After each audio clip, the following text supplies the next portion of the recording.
Saludos. Dudo que a alguien le haya pasado por despercibido la ansiedad que caracteriza esta época.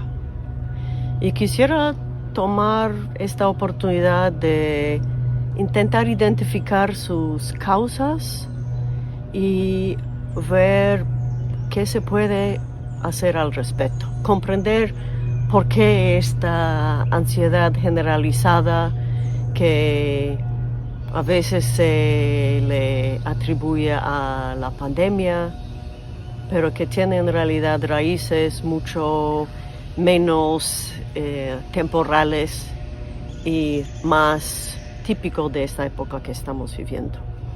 Y quisiera explorar dos partes de la vida de nuestra época que están hechas para generar ansiedad. Una es la crisis climática y la segunda condición tiene que ver con el modo en la que estamos viviendo la vida en línea, ¿no? Este elemento de tener conexiones que son en gran parte virtuales. Y quiero tomar los dos y en breve identificar en qué sentido están hechas para fomentar ansiedad, para ver entonces qué se puede hacer y qué se hace. Y aquí siento que dentro del budismo hay varios conceptos y perspectivas y hasta prácticas que ahí nos pueden ayudar en atender el problema una vez lo tenemos identificado. Y si miramos la experiencia de quienes vivimos en línea, de quienes mantenemos contactos con personas importantes para nosotros, nosotras, principalmente o en una porción significativa en línea. ¿Qué pasa? Las interacciones están privadas de tonalidades, de mucho del contexto del lenguaje corporal, de este elemento de la voz que nos permite empatizar o intuir qué están sintiendo y estamos adivinando de palabras secas o frías. Esto es un elemento, pero además de esto, lo que vemos en las redes sociales es que, y esto es algo muy de los jóvenes porque forma parte de esa época de vida muy intensamente, de entrar y ver qué están haciendo tus amigos o amigas. Cualquier momento que tus amigos o amigas hacen algo sin invitarte, te vas a enterar. Vas a ver que organizaron algún evento sin invitarte. Dos amigas juntas, un grupo, y esto antes del internet pasaba todo el tiempo, que no todas las actividades grupales son de todos. Alguien llega a tu casa, te invita, sales y pues eran quienes eran, ¿no? Pero ahora todo está organizado en línea de forma que todos podrían haber sido invitados y no lo eran. Por esto se atribuye la parte intencional y en general la sensación continuamente de saberse excluido de algo, de saber que no te vieron, no te quisieron tener juntos para con ellos para alguna actividad. Y esto empieza a fomentar una sensación de estar aislado. Aun si uno participa en muchas cosas, vemos las cosas inmediatamente en las que no participamos. Si alguien...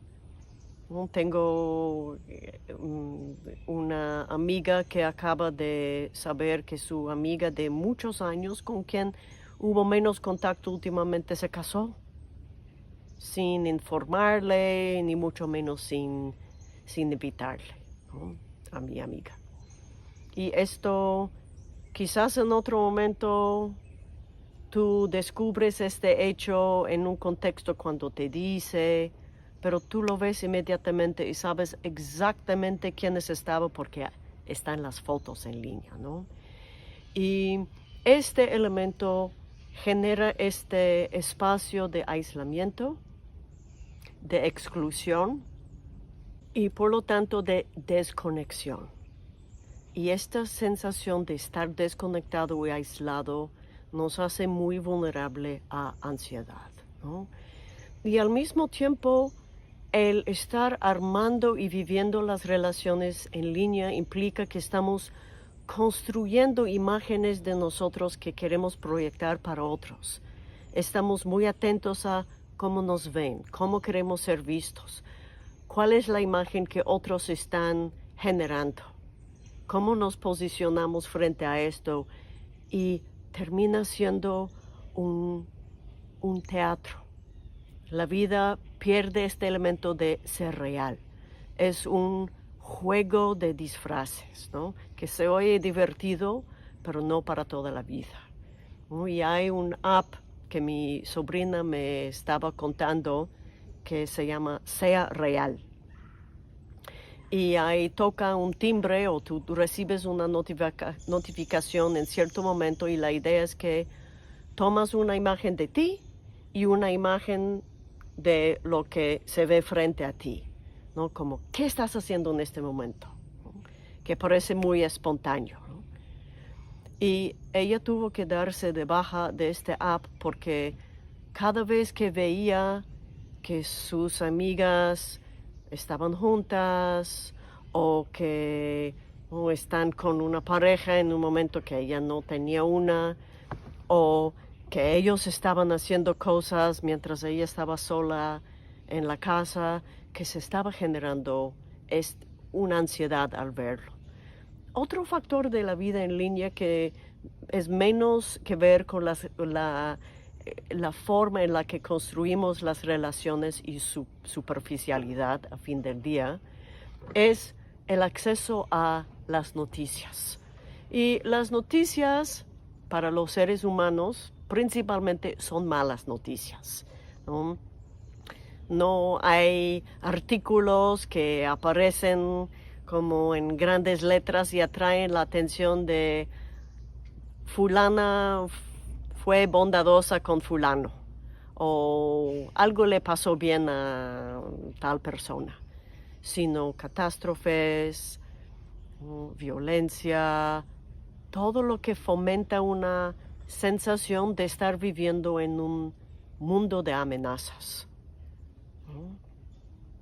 Y es natural en cuanto a la evolución que cuando tenemos cosas buenas que podrían ser oportunidades de generar felicidad versus cosas negativas, dañinas, amenazas que podrían ser obstáculos y podrían generar sufrimiento, ¿qué atendemos primero?, ¿no? Si aquí tengo la oportunidad de hablar con ustedes, pero tengo relámpagos aquí, pues necesito protegerme frente a la amenaza y después persigo las cosas buenas que podría tener, ¿no?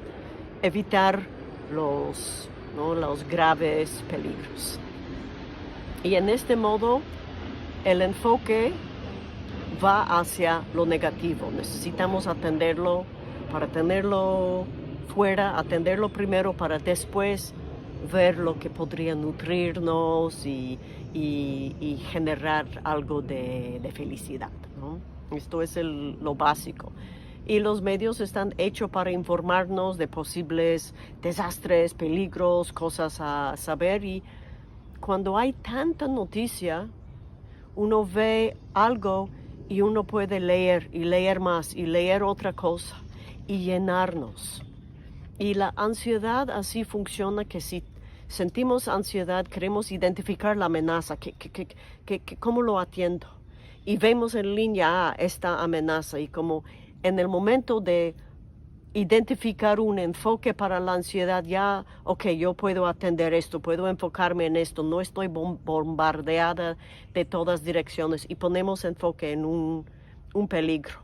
Pero ahí hay incontables más artículos sobre este peligro y nos invitan a ver otras formas del peligro, otros peligros parecidos en el mismo lugar, y ahí podemos encadenar horas de estar llenándonos de esta sensación de estar viviendo en un mundo peligroso.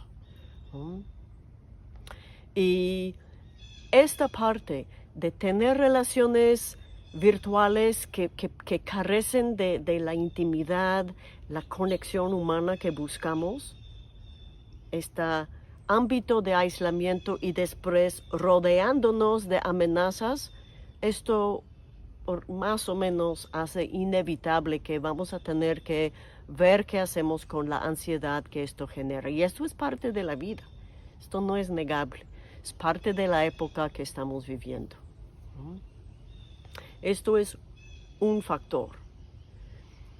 Vamos con el factor de las crisis ecológicas y el hecho de que nuestro clima está mutando, el planeta está en una fase de cambio muy acelerado y no sabemos a qué punto nos va a llevar.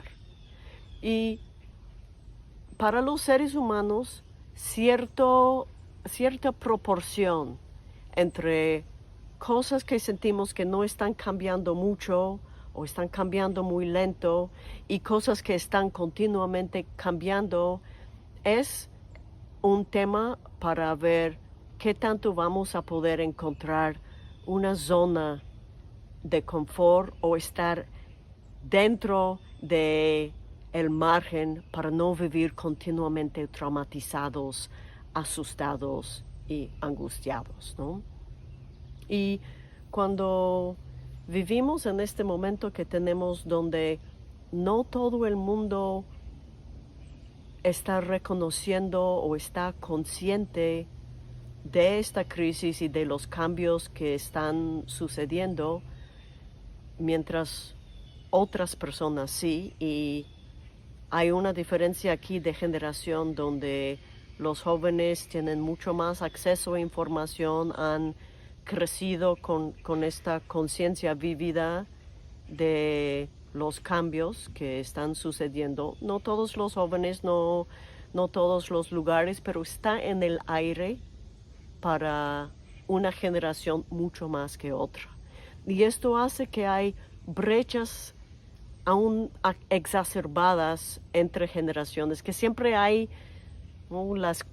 El contexto de una generación cambia a través de la historia de otra generación, pero cuando los cambios son tan rápidos, las brechas son más grandes entre generaciones. Esto aumenta la sensación de aislamiento, de tener que tus padres, tu sobrino, tus tíos, ni mucho menos tu abuelo no te comprende, no comprenden el mundo que tenemos ahora. Y también nos hace perder contacto con nuestros ancianos. La incertidumbre de las épocas por venir, que en realidad este cambio climático no tiene precedente en la historia humana, así que exacerba esta sensación de estar aislado con incertidumbre, que es justo condición para fomentar ansiedad, y al mismo tiempo la sensación de que el mundo no lo está reconociendo, no comparto esta realidad con las personas que potencialmente hubieran podido ser fuentes de sabiduría, ¿no? Estar desconectado de nuestros ancestros y ancestras, ancianos y ancianas, nos debilita, ¿no?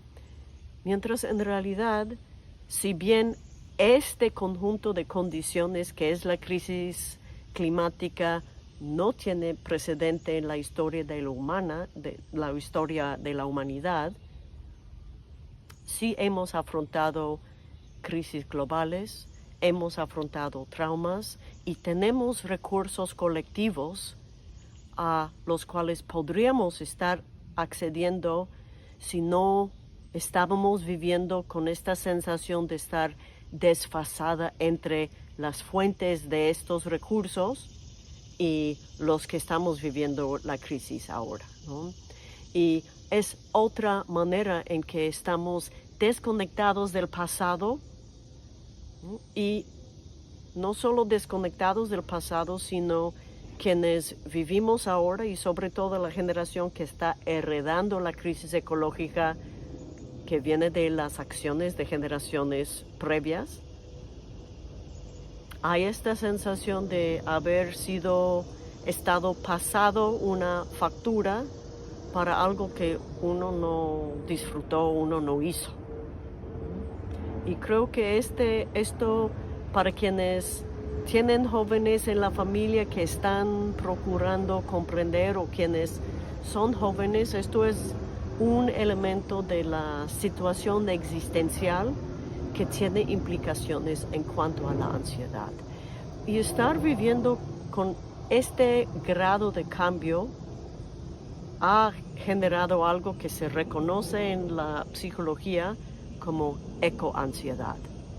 Y esto se refiere a la ansiedad básica, un grado de ansiedad que puede estar latente en todo momento a raíz de estar viviendo consciente de cambios intensos.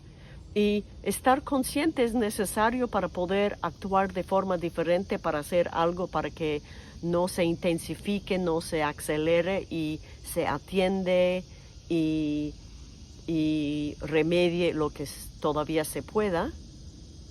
Así que estar consciente de esto es importante, pero hay muchas personas evadiendo porque genera ansiedad. También tenemos intereses económicos y políticos que están conscientemente fomentando dudas si es cierto o no que los seres humanos hemos provocado esta crisis y si la ciencia es cierta o no.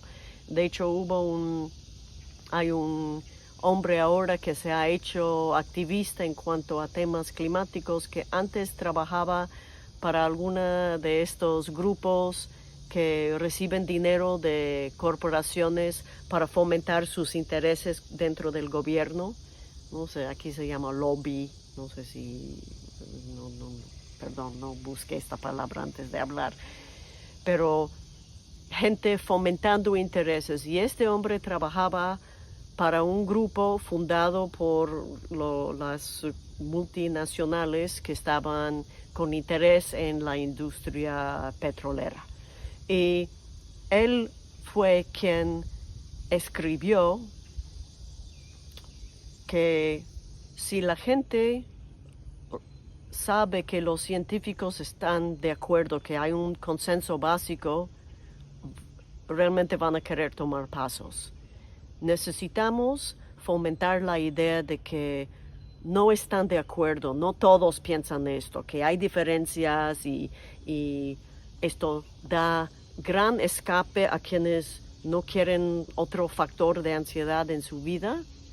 Y fue una estrategia explícita que las corporaciones petroleras usaron y otras organizaciones metidas con intereses en mantener el estado actual de consumo, y lo usaron como estrategia.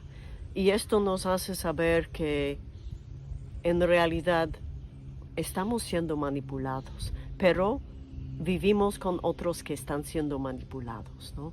Así que la diversidad de perspectivas hace que quienes sí tienen acceso y confían en la ciencia y están conscientes de esta crisis ecológica que estamos viviendo, están viviendo desvinculados con grandes grupos de personas que tienen que colaborar en hacer los cambios necesarios. Así que esto otro estímulo, la polarización de perspectivas, la desconexión del pasado, la incertidumbre del futuro, el sentirse aislado, fomenta mucho la ansiedad.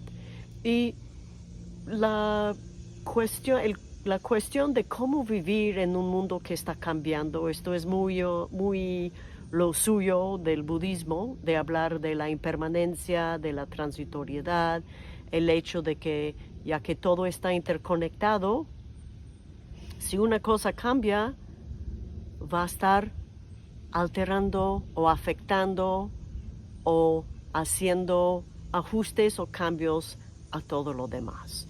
Y por lo tanto, esta perspectiva que tenemos del Buda, que nada perdura para siempre. No tenemos en nuestro campo de percepción una sola cosa que nunca va a cambiar. Y que hay formas de cambio burdo, como las cosas se rompen, el clima cambia por completo, morimos. Son cambios muy burdos, pero también cambio o impermanencia sutil en que cada instante se distingue del instante previo por las interacciones continuas entre todo.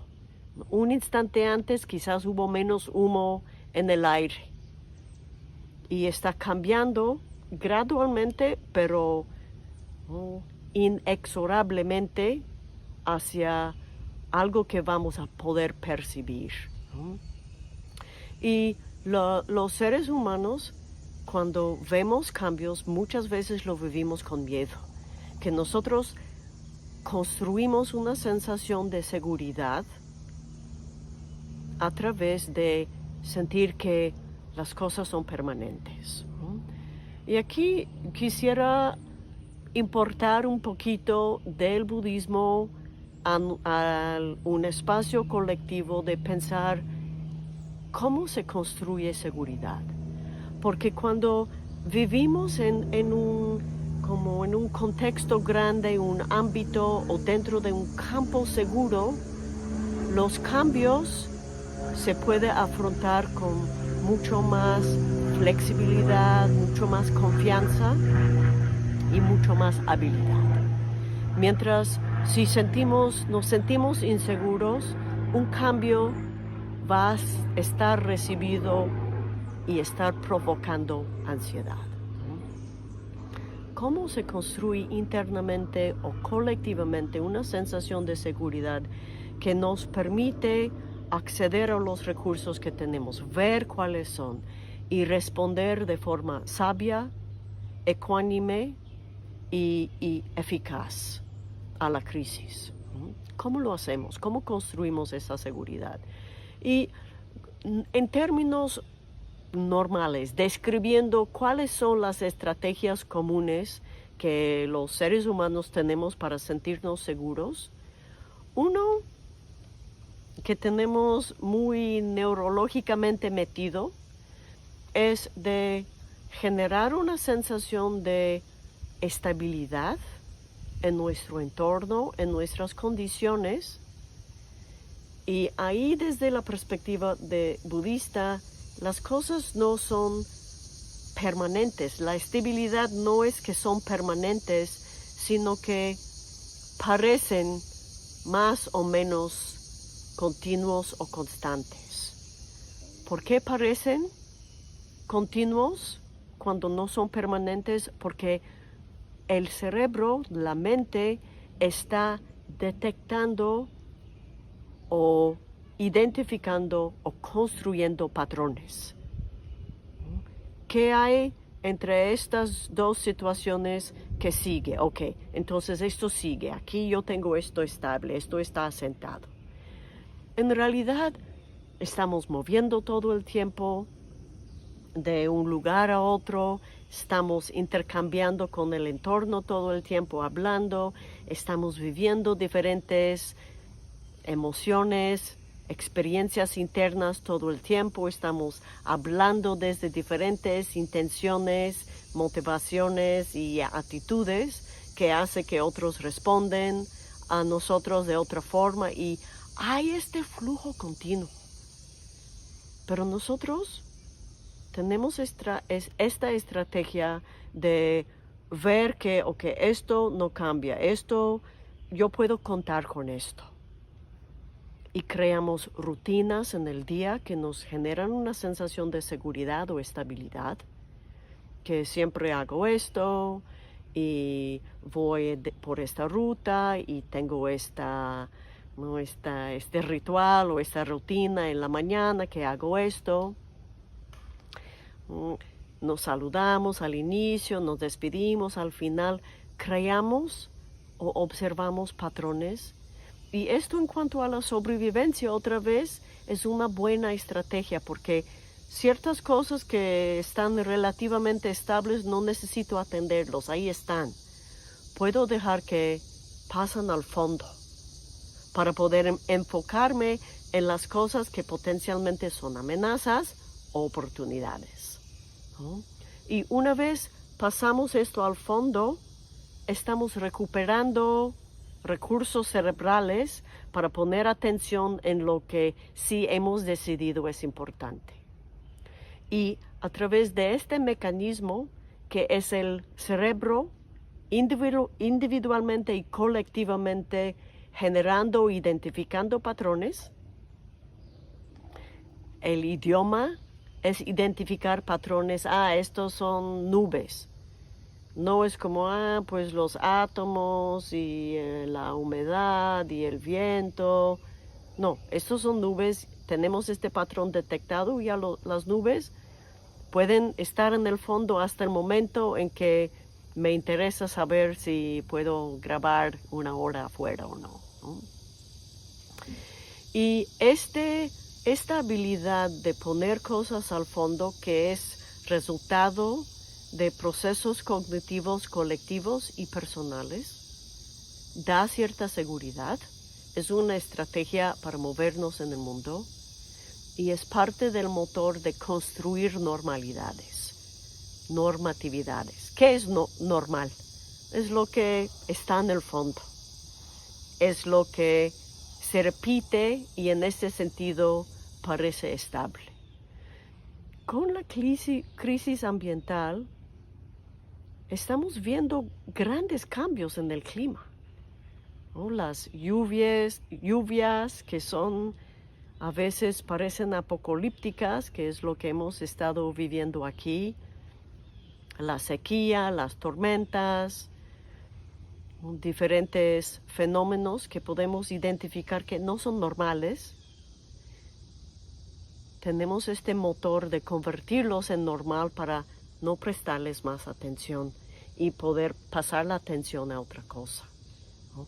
Eso es una estrategia para poder trabajar la ansiedad, para tener más sensación de seguridad y estabilidad, para estar bien, para funcionar en tiempos de gran incertidumbre, pero tiene el enorme peligro de empezar a ignorar alarmas, ¿no?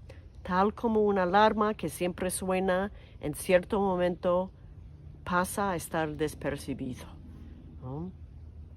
Por esto, muchos mamíferos, incluyendo los seres humanos, los infantes tan inteligentes que son, cuando gritan para llamar la atención a sus cuidadores o cuidadoras, ¿qué hacen?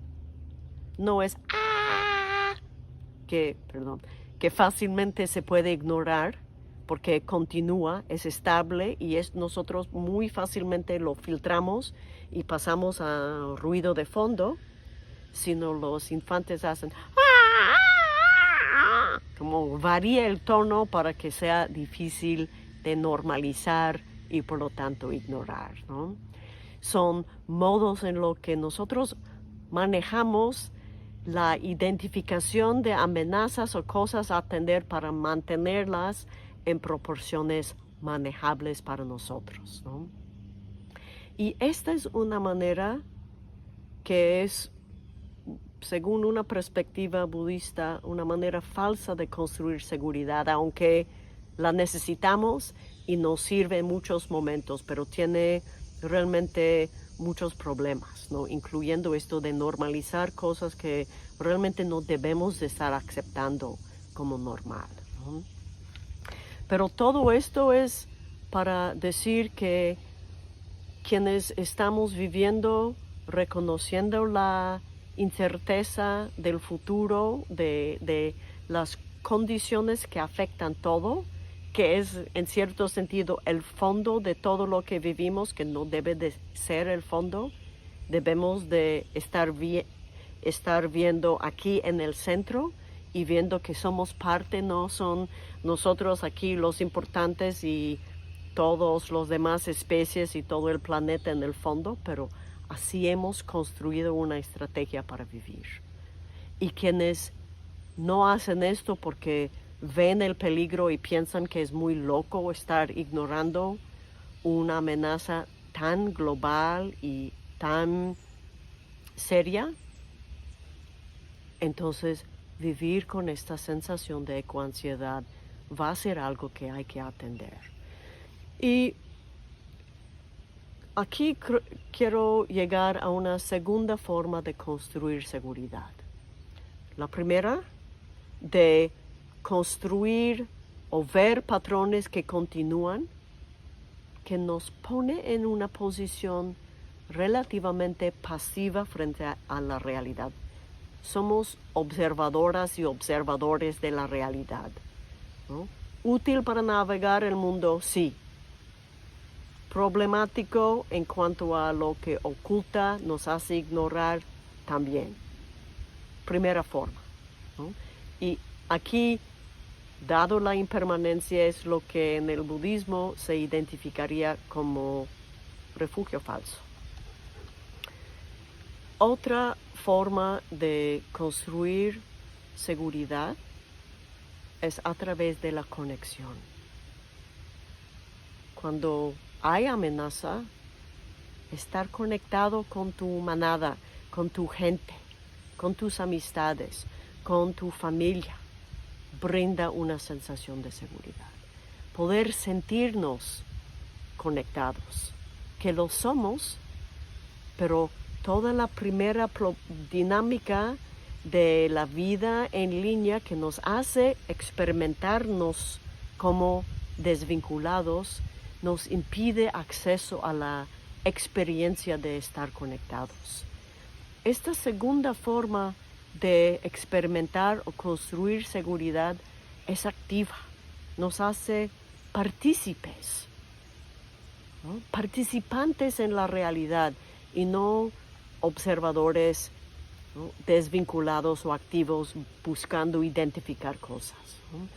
Y por esto, según una perspectiva budista, esta segunda forma de construir seguridad es mucho más confiable. Por esto, dentro del budismo, tanto énfasis en la compasión, la empatía, que nos hace experimentar la conexión, el amor, que es conexión, ¿no?, y el reconocer profundamente la interdependencia, ¿no?, la interconexión continua. Y aquí esto nos sugiere algunas estrategias básicas que podemos usar para atender las condiciones continuamente reproducidas para generar ansiedad en cuanto a los cambios y la incertidumbre del futuro por los cambios drásticos y la mutación básica del planeta, del clima, y las dinámicas de desconexión que tenemos a través de la vida en línea, ¿no? ¿Cómo hacer que, a pesar de estar conectando mucho por textos, se hace una transición hacia más conexión real, directa, más participación con las personas que nos están actualmente rodeando? Una posibilidad es de realmente tomar una decisión de comunicar en texto solo cuando no tienes con quién comunicarte frente a ti, ¿no? Este elemento de continuamente ausentarnos donde estamos para procurar proyectarnos en las manos de otra persona con quien estamos texteando que está que está lejano, que está ausente del lugar donde estamos, ¿no? Esta estrategia muy básica de no negarnos la oportunidad de estar conectando con quien está enfrente por este hábito de continuamente buscar una conexión en línea. Esto es algo a ver, ¿no? Reconociendo que la realidad que estamos viviendo es que tenemos mucha conexión virtual y no tiene que ser malo. Podemos mantener vínculos con personas que bajo otras condiciones no podríamos estar cultivando o manteniendo una relación, ¿no? No perder contacto, pero estar preguntándonos qué tipo de contacto, qué hago con este contacto y cómo aseguro que esto no sea la gran parte de mi contacto, ¿no? Buscar conexión real, conexión con lo que nos rodea, este mundo tan bello que tenemos, lleno de diferentes seres y aquí, ¿no? Rodeándonos, ¿no? Saliendo de la casa uno está compartiendo el aire con otros, reconocer este hecho, sentir este hecho, ¿no? Y al mismo tiempo quiero ofrecer algunas pistas para ver por dónde empezar a atender la ansiedad que es de la época. Yo creo que lo principal y por dónde empezar es de estar asentando nuestra habilidad de afirmar, de aceptar que sí tenemos mucha ansiedad, todas y todos. Vivimos en un mundo que tienen estas dos condiciones fundamentales que generan incertidumbre y desconexión, que nos desconectan de otras personas, de generaciones previas, que sí tenemos todo el derecho de ver con resentimiento, y quienes estamos en una generación un poquito no tan joven en este momento, que nosotros mismos estamos cargando algo, no para generar culpa que otra vez nos desconecta, sino de reconocer que estas dinámicas de querer culpar a alguien y posiblemente estar identificadas como responsables para el sufrimiento de otros, esto es algo que está en el aire también y complica un poquito las relaciones. Pero a pesar de esta perspectiva, esta sensación, la realidad con la que podemos conectar en cualquier momento es que todo y todas y todos estamos siendo afectados por las mismas situaciones. Y de alguna forma u otra, de estar viviendo la forma en la que vivimos, estamos participando o reproduciendo de diferentes formas y a diferentes grados. Y reconocer lo que estamos unidos, que todos nuestros parientes en este planeta están siendo afectados de alguna forma u otra. También una estrategia o un apoyo para trabajar con la ecoansiedad, algo que no es una receta universal, pero una cosa que sí ayuda es de tomar pasos, tomar acción con respecto a la información que estamos recibiendo en cuanto a los cambios climáticos y crisis ecológicas. Y aquí, si contemplamos ansiedad como la sensación de estar viendo una gran amenaza, no conviene con miedo quedarnos paralizados, ¿no? Cuando tenemos miedo, ¿cuáles son los impulsos? Luchar, huir o quedar paralizado. Y ansiedad es el estado mental más asociado con estar paralizadas, congeladas, ¿no? Y a veces huimos de la ansiedad buscando distracción.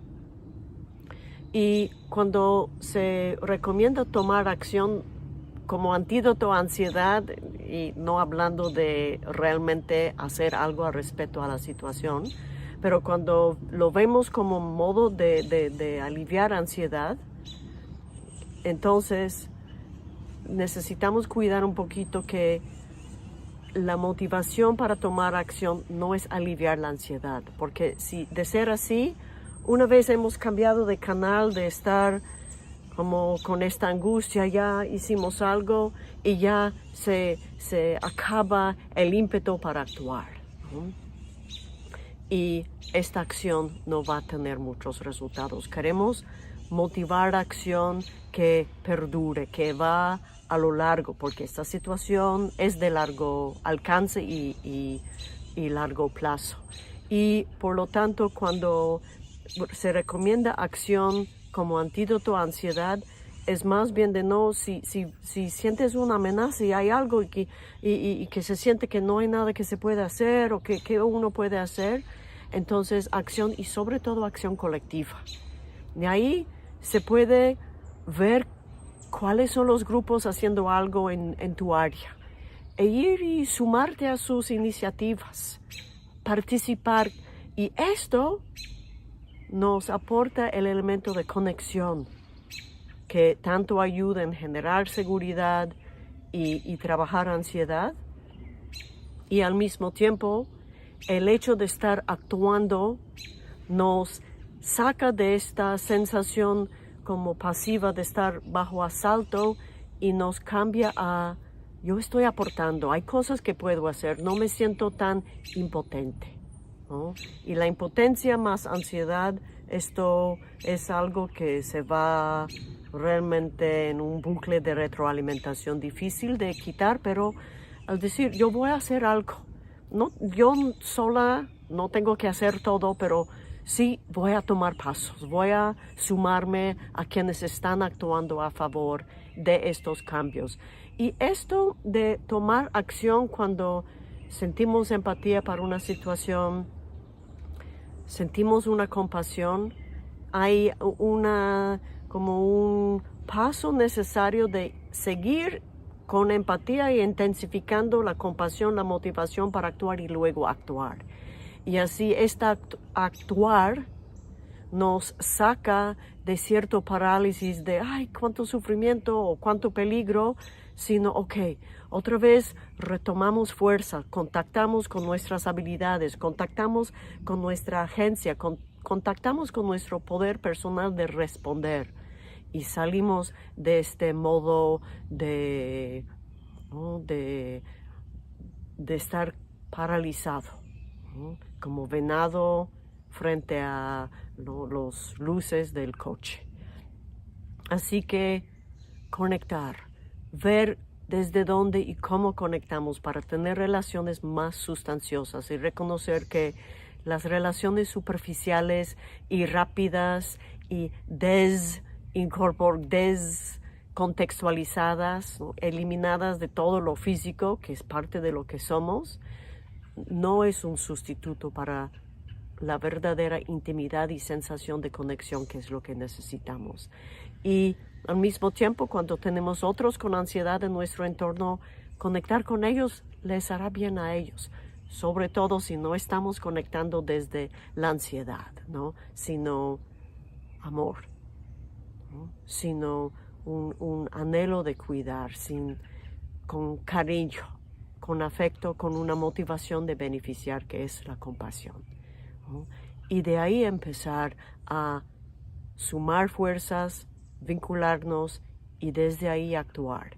Y obviamente esto no es una solución nada más para nosotros sentirnos mejor, porque aquí la situación en la que vivimos con la crisis ecológica, cierta ansiedad y miedo es totalmente apropiado, no es una respuesta patológica que hay que solucionar y ahí quedarnos todos tranquilos y en paz y amor, ¿no?